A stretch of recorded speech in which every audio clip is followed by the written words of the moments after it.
And thank you for this interesting conversation. It's a really, it's a pleasure to get to follow Professor Tu, because I think our comments link together. So I will share my screen and show some slides in the brief time. Oops, give me 1 second, sorry.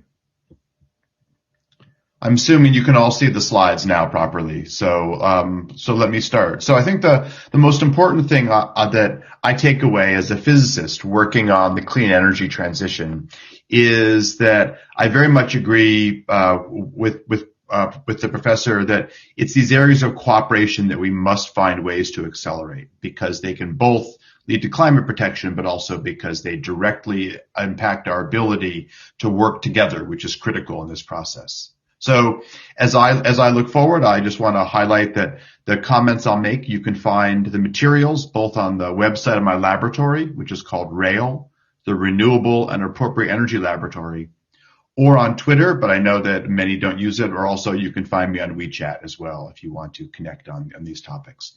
So the first thing is that the most critical element of this process I find to be building the next generation of young innovators. And so these are just some of the students that have moved through my laboratory, including people like Geng He, who is now a professor at Stony Brook University, also working on U.S.-China energy collaboration and on how to innovate most aggressively in both countries. But it's really this next generation and enabling their projects, enabling their academic work, but also enabling their work to move into the commercial sector, to really influence the business orientation for which China and the United States are both famous.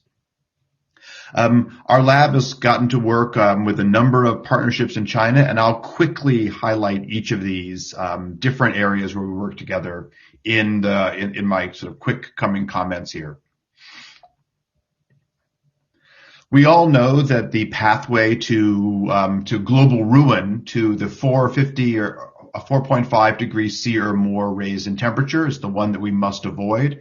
And thankfully, the Paris Climate Accords were ones that on paper would have taken us to perhaps the midway point, getting down to the 2-degree pathway through our national direct contributions, but also clearly a new set of innovations needed to make batteries better, to make smart sensors better, to make geothermal cheaper, all of these sorts of things.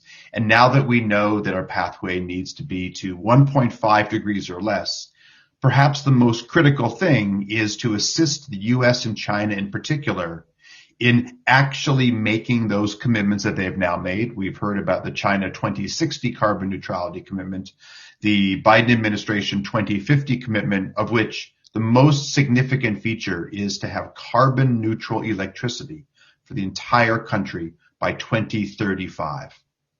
I highlight that because against the political tensions we see today, we saw a much happier time in 2014 when our respective presidents were able to launch the agreement, the bilateral U.S.-China agreement, which really led to the Paris Climate Agreement being as successful as it was. In my own case, that led to an ability to work within the Biden administration on energy partnerships in Africa, in Southeast Asia, and as you saw, the partnerships in China that I highlighted before. It's those types of exchanges that build trust, and they also build the economic base, and I want to highlight some of that today. So in the short time I have, I won't go into the details of this talk, but you can see from the list of authors, dominated by researchers from Chinese universities, from universities here in California, both UC Berkeley and UC Irvine, and partners in Europe, that we've been looking to track the amount of greenhouse gas emissions during and after COVID. And while emissions dropped dramatically in the middle of 2020, we unfortunately see today that emissions are back up to their 1990 levels, which means that our talk must be matched with action. And anyone wants to track this data, you can see it here on the Carbon Monitor website. It's a joint effort between my university, University of California, Tsinghua University, and the Potsdam Climate Institute. As we think about turning these policies into actions, I want to encourage my colleagues in China to look hard at what we've done in California. Our plan was to reach carbon neutrality by 2045. But just last month, we've introduced a new law, not yet passed, but in front of the legislature, to move that date forward by 10 years to 2035 and to have carbon neutral electricity as soon as 2030. And I highlight in the context of the announcements in China, while the 2060 announcement is excellent, a joint analysis that my laboratory is doing with partners in China at Tsinghua, at Chongqing University, at North China Electric Power University, and at Sichuan University all convince me that more aggressive pathways in China are possible just as they are here in California. And again, that's our California plan. The numbers are not critical, but our current effort will involve ending the sale of new combustion vehicles by 2035, something we're working to move more aggressively now that United State of Massachusetts and the United Kingdom have both set a 2030 target. So this effort to learn and partner and move forward is critical. And it's really what I want to highlight, because if we look at just the vehicle sector, China is 30% of all global car sales. United States and China together are almost 50%. And so if we don't both reduce the number of vehicles we need, but massively switch to electricity and hydrogen, we won't have not only the demand pull, but also the efforts to push the cost of all these technologies cheaper so that we can make them dramatically cheaper in industrializing nations. One example is that in California, 5 years ago, we regarded this curve, which we call the duck curve, as a huge worry.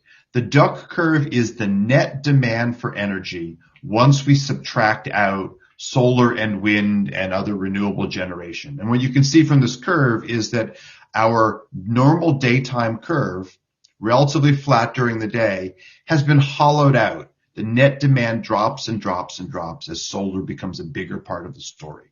This was viewed as a significant worry. Today, we are merging into a time where the opposite is true, where we observe this low midday prices and this need for a dramatic ramp up of power generation from other sources at the end of the day as not a problem for renewables, but as an opportunity for renewable energy plus energy storage. We can effectively save and switch that energy to meet these steep ramps that many utilities are worried about, and to meet the coming evening demands by utilizing stationary storage and by using vehicle onboard storage. So part of our partnerships has been to work with State Grid and NDRC in China to propose and work on the implementation, not just to do the research, but also to put into practice many of the examples. And I'll close my talk with several of those examples. So here is an example of a project we initially did for the city of New York, which has now been part of an adopted plan here at the State Grid Electric Vehicle Center. First, I'll show you a short simulation. This is Manhattan, New York City.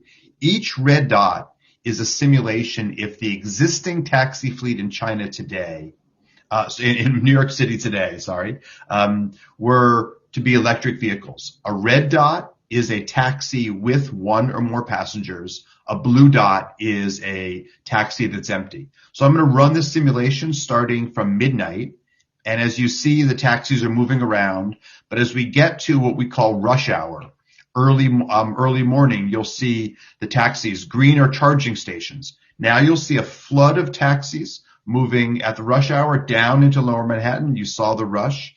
And then as rush hour slows, those taxis will now go find places to charge. These green circles are the charging locations we need during the day to maximize revenue. New York City has not yet implemented this plan, but after this collaboration, we were asked by the city of Shenzhen to assist them in their transition to an entirely electric vehicle fleet. Here are taxi drivers in Shenzhen. I do notice there's a gender problem with taxi drivership. But as of today, Shenzhen, for those of you who've been there recently, you'll notice it's almost entirely electric vehicles. This was a great triumph in terms of moving to clean electricity, but it generated an immediate problem. For those recognizing the street, this is the side road that goes down to the world's largest EV charging station with almost 600 charging bays.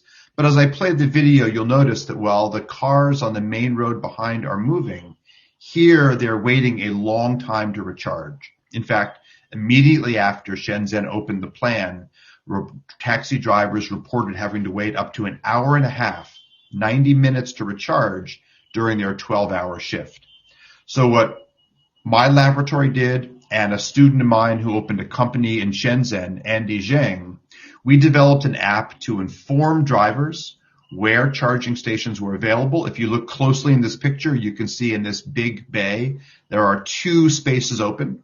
This informs drivers where they are. It also allows drivers to sign up, and it penalizes driver if they're consistently late for one of their appointments to recharge.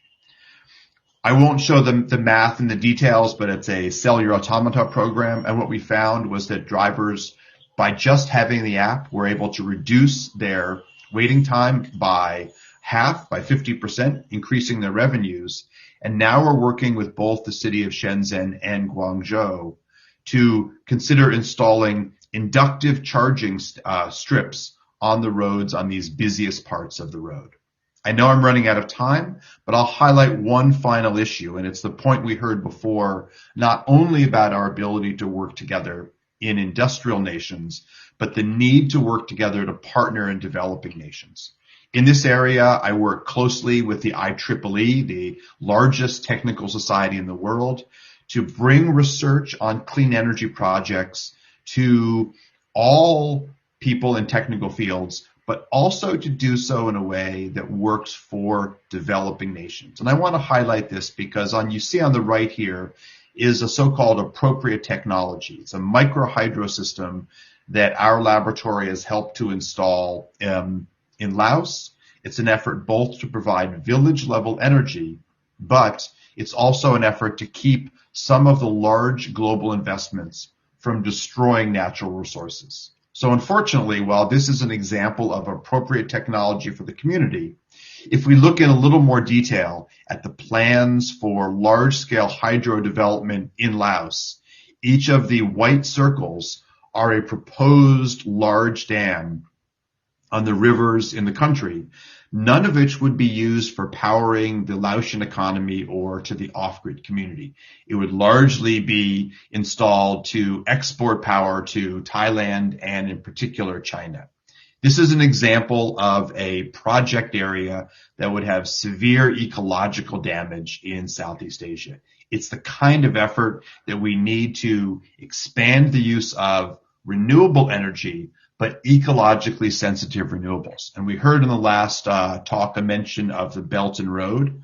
A critical aspect is that both the Belt and Road and unfortunately some U.S. companies are today large financiers of large-scale hydro and of coal and gas-powered energy, when, as we've seen, clean energy could provide a much larger role. And by that, I really mean solar, wind, both onshore and offshore, something I didn't have time to talk about today, geothermal, and finding the ways to spare nature. That's the critical equation. It's not just the green transition.